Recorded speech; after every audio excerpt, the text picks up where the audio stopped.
This will be a video on a front battle on Setons. I'm gonna start making a few of these. Just look at the best Setons matches and go for like first 15 minutes. So in this one we got Cyth V going up against TA4Life, both Seraphim. And I'll speed this up at +3 and make it pretty fast. So you can see Cyth going here with 2 mask extractors and first engine going to middle. So hopefully this series, I don't know how many videos I'll have, will be good in terms of learning how to play the mid spot. So if you're a noob, the mid spot is by far the easiest. So watch a few videos, learn a few builds, so you can see how easy it is. One NG goes to the middle, the other NG power is basically the name of the game here. Some people choose to go to the hydro, like Cyth here, for second and third NG going to the hydro. You can see TA4Life is going slightly different. He's got a couple NGs just spamming power generators, not going to the hydro. Of course, from the top of the hydro is a little further away. You can see both players, ACU and NG.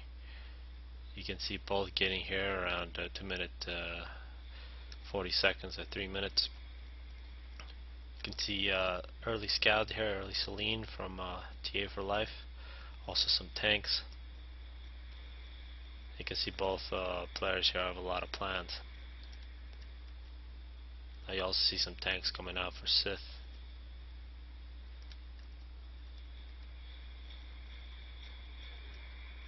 So whoever gets here first basically gets the most mass, and then that all goes over. That's a strange move by Cyth there. Guess trying to protect against tanks. It's pretty cool though. Because yeah, if this NG was here, he would have been killed by these tanks. There are some tanks. There's 3 tanks versus 2 now.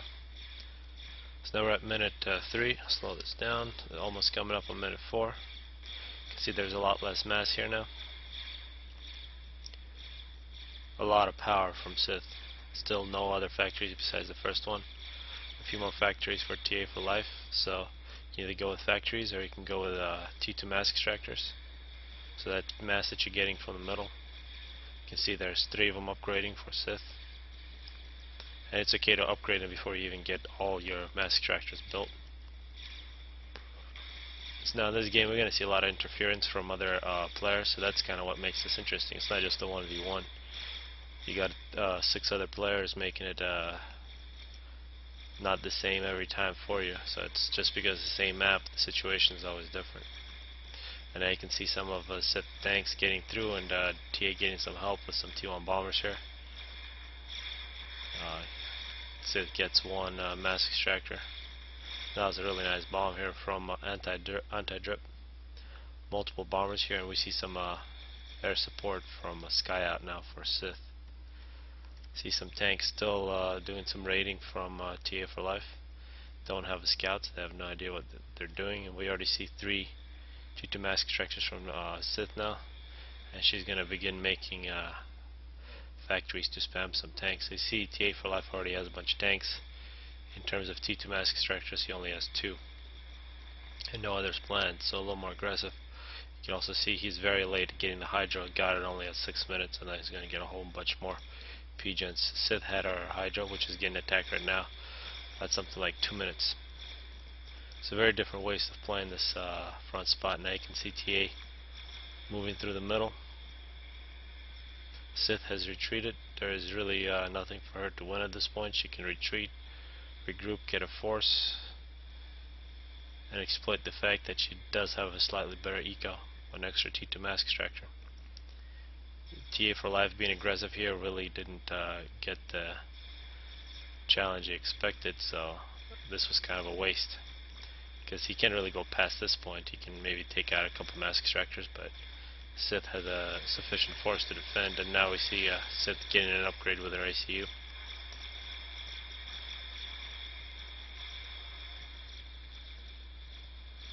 And we do see a lot of T1 air above the mid spot here, a lot from killing, as well as sky out, and some from anti-drip. So it looks like the bottom team here is going to dominate.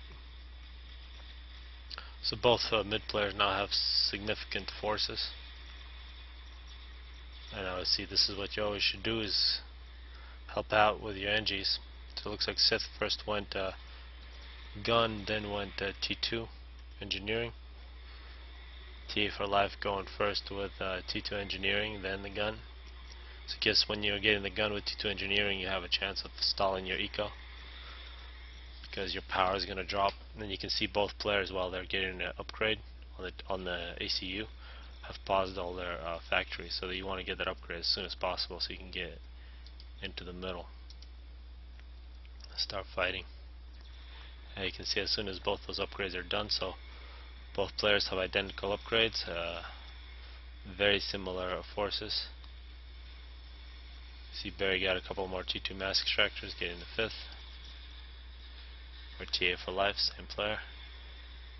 I'll see some air from Cyth.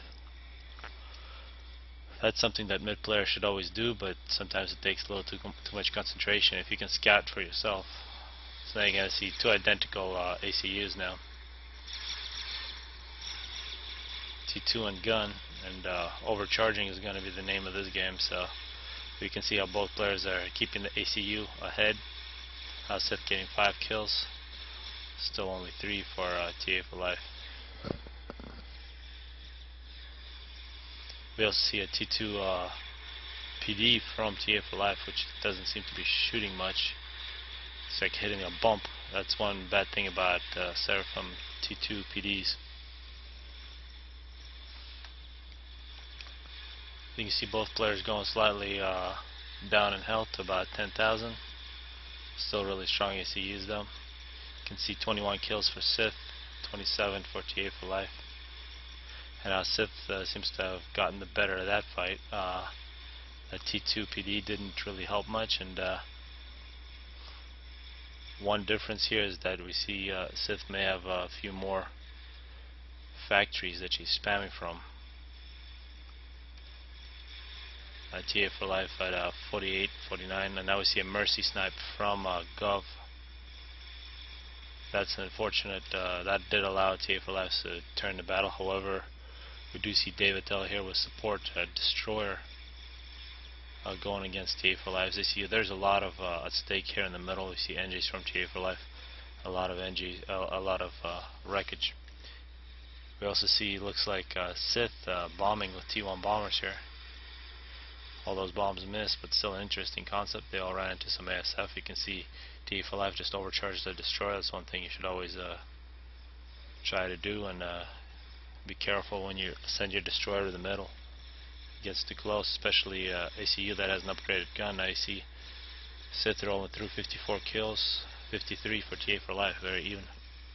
We see some T2 flag coming out for TA4Life now. But it does appear that Cyth does have the larger force. Now we see the second Destroyer coming in from David Tell. Seems to be targeting units, and TA4Life is retreating once more. Now 63 kills versus 62. Very similar rate at which tanks are dying by these ACUs. 64, 69 now for TA4Life. See more factories being built by TA4Life. Very close to the front line, so you can get your units there really quickly, but it's danger if you get ran over, then you lose your build capacity. 81 kills versus 66 now. It appears that Cyth has been focusing on the ACU. Now you see the foot bug in 3599. Now you see Cyth was trying to trap TA4Life so they couldn't micro his ACU. You see multiple destroyers now targeting TA4Life. 94 kills,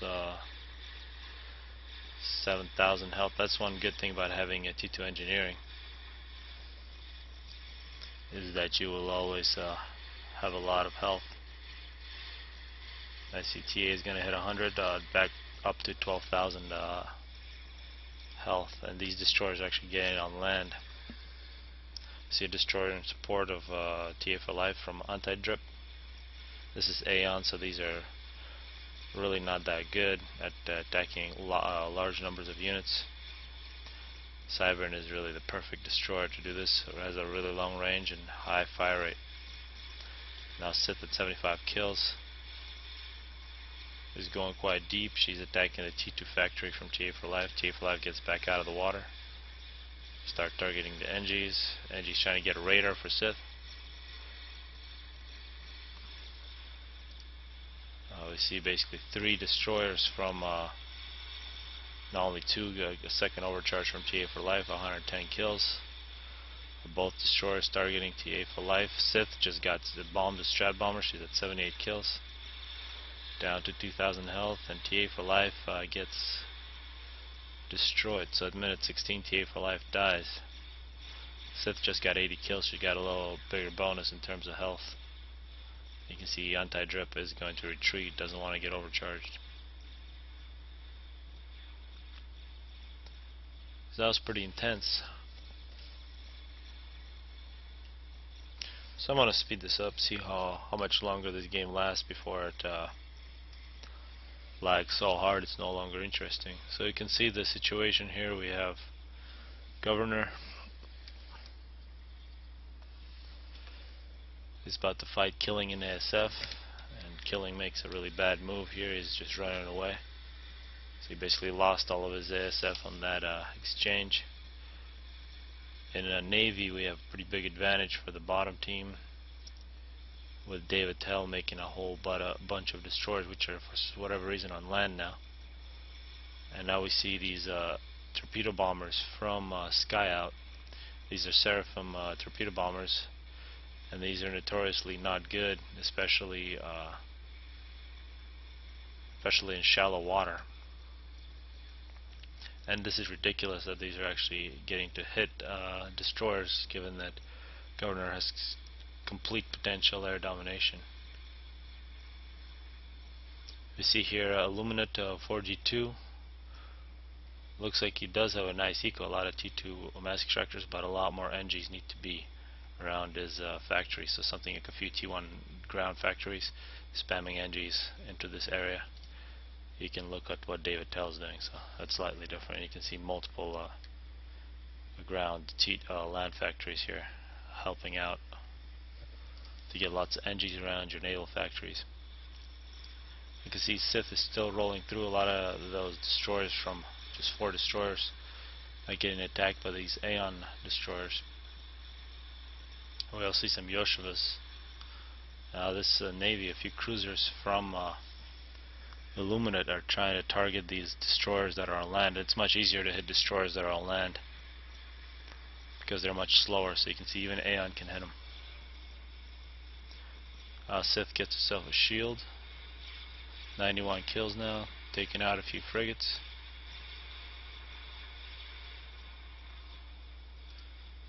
David Tell is going to roll in with a new wave of Navy. We see T2 bombers coming in now from Illuminate. I was thinking about hitting Cyth, but changed his mind. So you can see here for Illuminate, this is an excellent situation. Although this, 2 T2 naval air factories is a little redundant. You can just put more NGs on a single T2 factory. You can see here the snipe attempt against Cyth goes down to about 6,000 health.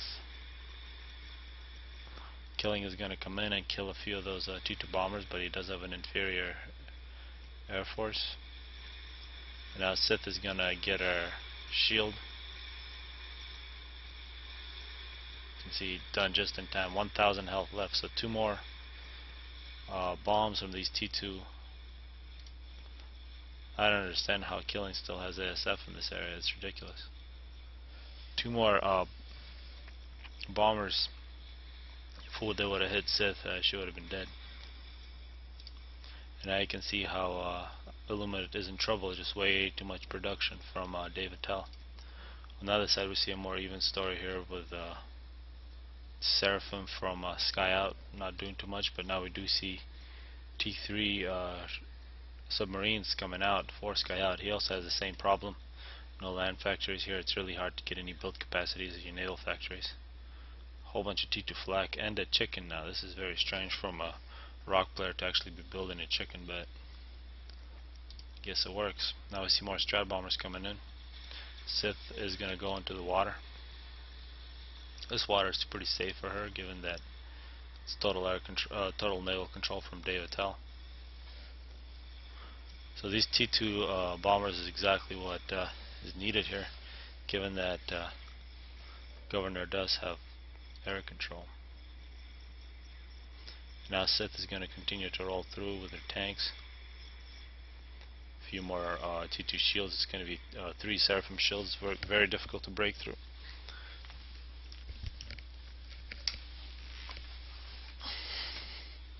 And now Luminate is going to see why it sucks to lose Navy. He's going to lose a lot of T2 mass extractors as well as his T2 factories. And you really want to target these cruisers. 4 of these bombers per cruiser. Direct hits will kill them. The destroyers take slightly more.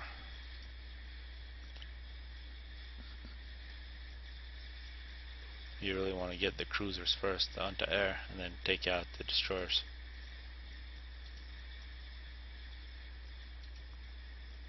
Now you can see Governor going in on the other side. Killing does the smart thing, just intercepts the Strat Bomber, and more Strat Bombers coming in now. It's very nice from Killing. You can see Governor had to turn his Strat Bombers in a different direction.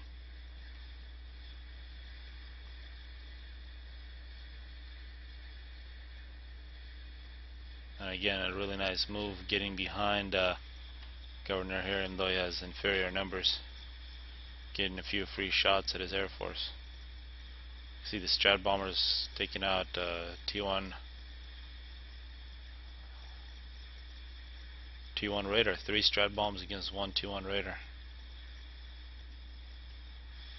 You can see this ASF fight actually much closer than it should be. We do see these cruisers from David Tell. These are pretty deadly against Strat Bombers, and we see this chicken at minute 23. Fairly early chicken.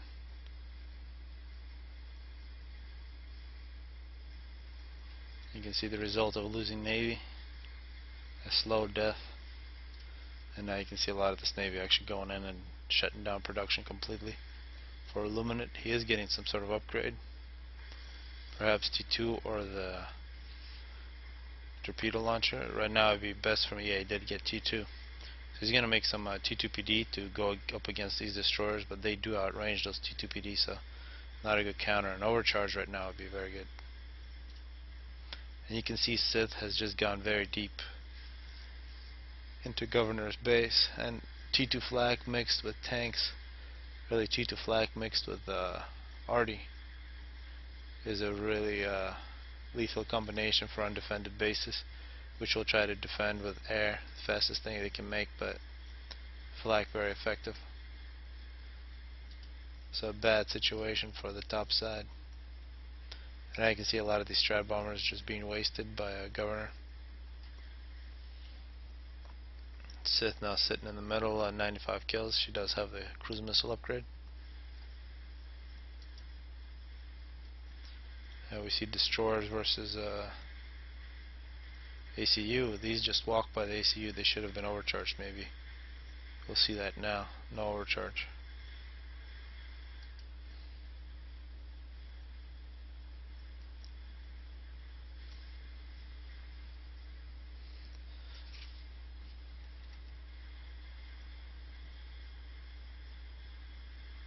And perhaps we're catching up to real time, so this game is slowing down. Now we see this chicken at minute 24. That's why it's good to build a chicken in the middle, so it doesn't have to waste the time of walking her. Same resources. Resources can move anywhere on the map instantly where you have NGs. Always move NGs instead.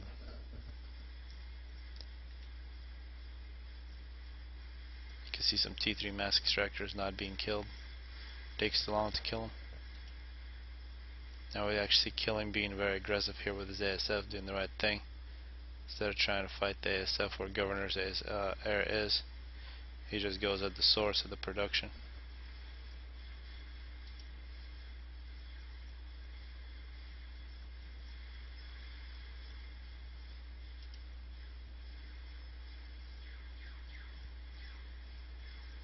we see destroyers versus chicken.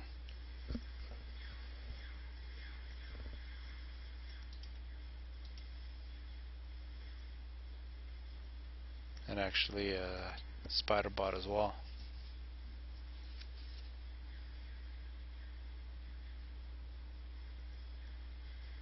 A whole bunch of gunships from Governor. Perhaps Governor should have mercied Cyth earlier, but such is life, I guess. You can see some T2 PD planned for anti-drip.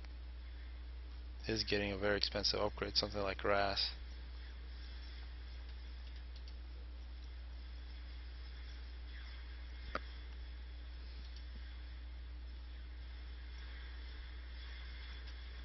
Some Yoshua's killing mass extractors. Rather sad sight.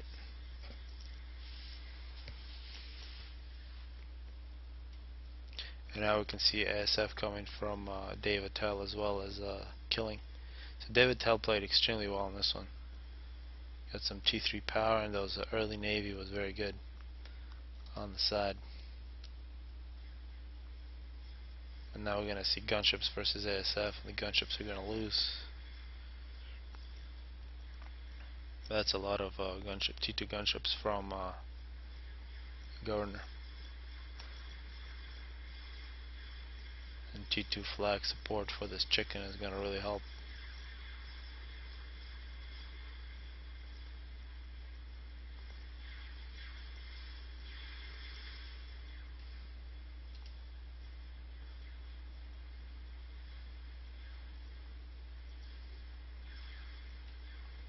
This chicken is going to be a veteran very soon with this large amount of NGs. It's the worst situation. These T2PD are not going to cause as much damage as this chicken is going to gain from killing all these NGs. Although it appears that Skyat decided to bypass all these potential kills and just walked away.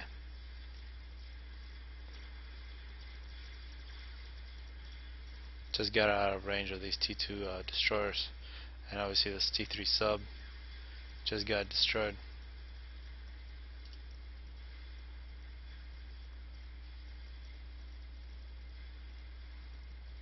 See more SF moving in to take out the gunships.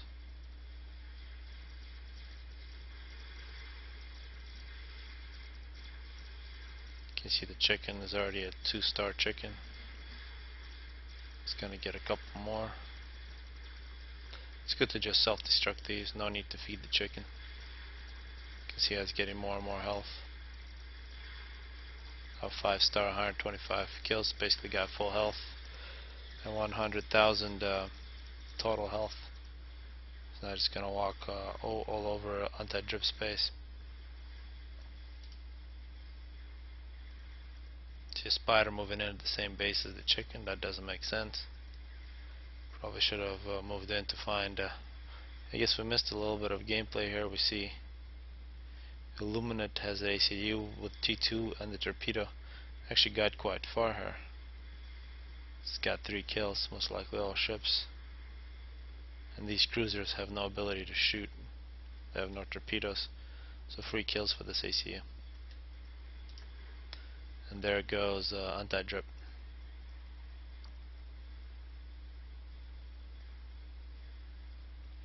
We now see some strat bombers coming in.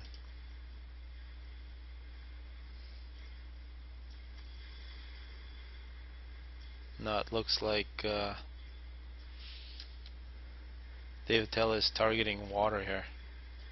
It's not clear if he knows where Illuminate is, but why is he targeting that shipyard? Doesn't make sense.